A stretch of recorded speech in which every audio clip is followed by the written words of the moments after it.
Bonjour à tous, on commence ce tour de la presse sportive en France avec une bonne nouvelle pour les supporters de l'Olympique de Marseille. Après des jours de tension au sein du club olympien, suite au départ d'Andoni Zubizarreta, André Villas-Boas a finalement choisi et il a décidé de rester à l'OM, comme le signale le journal L'Équipe ce matin. Le Portugais a fait volte-face et sera bien sur le banc marseillais la saison prochaine. Marseille l'a confirmé hier soir dans un communiqué, mettant ainsi fin aux rumeurs de départ de son entraîneur. Cependant, les remous qu'ont créé cette crise se sont répandus en Europe et ont donné des idées à certains clubs.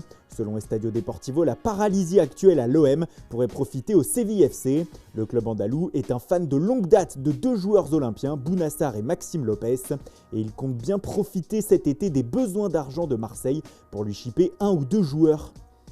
Un autre Français fait la une à l'étranger, c'est Paul Pogba. Le champion du monde 2018 s'affiche en grand ce matin sur la première page de Tuttosport, car le milieu de terrain de Manchester United est toujours la cible prioritaire de la Juventus pour cet été, afin qu'il effectue son grand retour. Mais pour cela, la pioche va devoir se plier aux exigences de son ancien club. En effet, avec la crise du football européen, Pogba ne pourra pas demander un énorme salaire à la Juve. Il devra baisser drastiquement son salaire, bien en dessous des 12 millions d'euros par an, comme l'indique le média. Car 12 millions d'euros, c'est déjà trop, aurait indiqué la vieille dame à son ancien poulain. Ce dernier s'éloigne un peu plus du Real Madrid avec cette approche de la Juve, comme le relais Mundo Deportivo ce matin. Mais un autre Français, Eduardo Camavinga, n'est lui non plus pas encore à Madrid.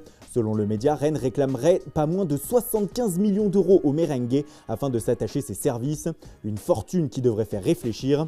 L'argent a aussi fait la différence pour un coéquipier de Pogba à Manchester.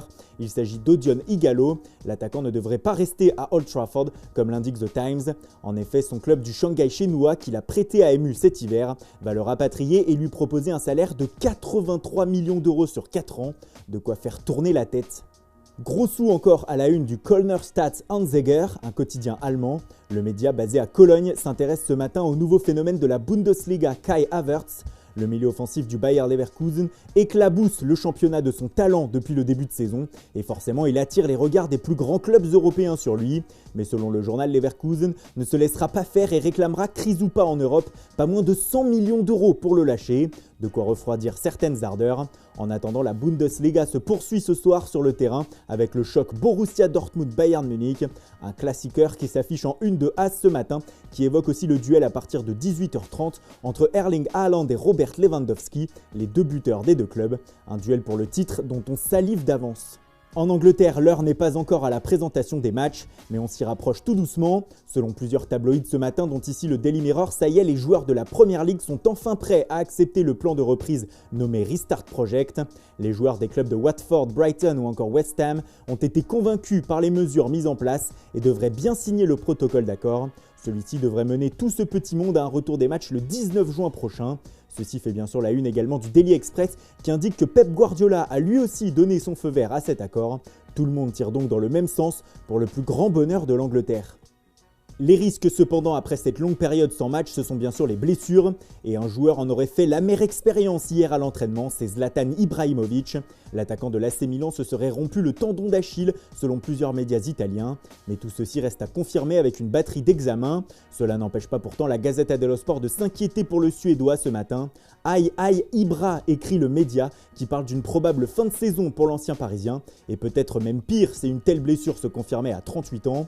Zlatan n'est pas le seul dans ce cas. On a aussi appris hier la blessure de Joao Félix avec l'Atlético de Madrid, sans que les colchoneros ne précisent la durée d'indisponibilité du joueur. Ajoutez à cela la blessure du joueur de Porto, Funes Mori.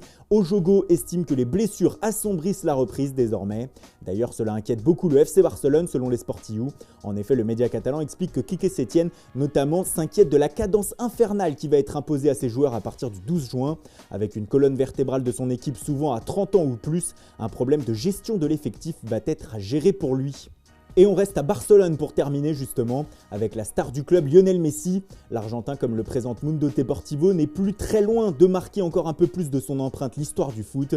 En effet, il ne le reste qu'à marquer ou à faire marquer 14 fois en cette fin de saison pour atteindre la barre des 1000 buts sur lesquels il est impliqué. Avec aujourd'hui 697 buts et 289 passes décisives avec le Barça depuis le début de sa carrière, Messi a déjà marqué l'histoire, mais écrire un petit peu plus sa légende lui ferait sans doute bien plaisir. Voilà, c'est tout pour aujourd'hui. Merci pour votre fidélité. Bonne journée à tous. Continuez de respecter les gestes barrières et rendez-vous dès demain matin pour une nouvelle revue de presse.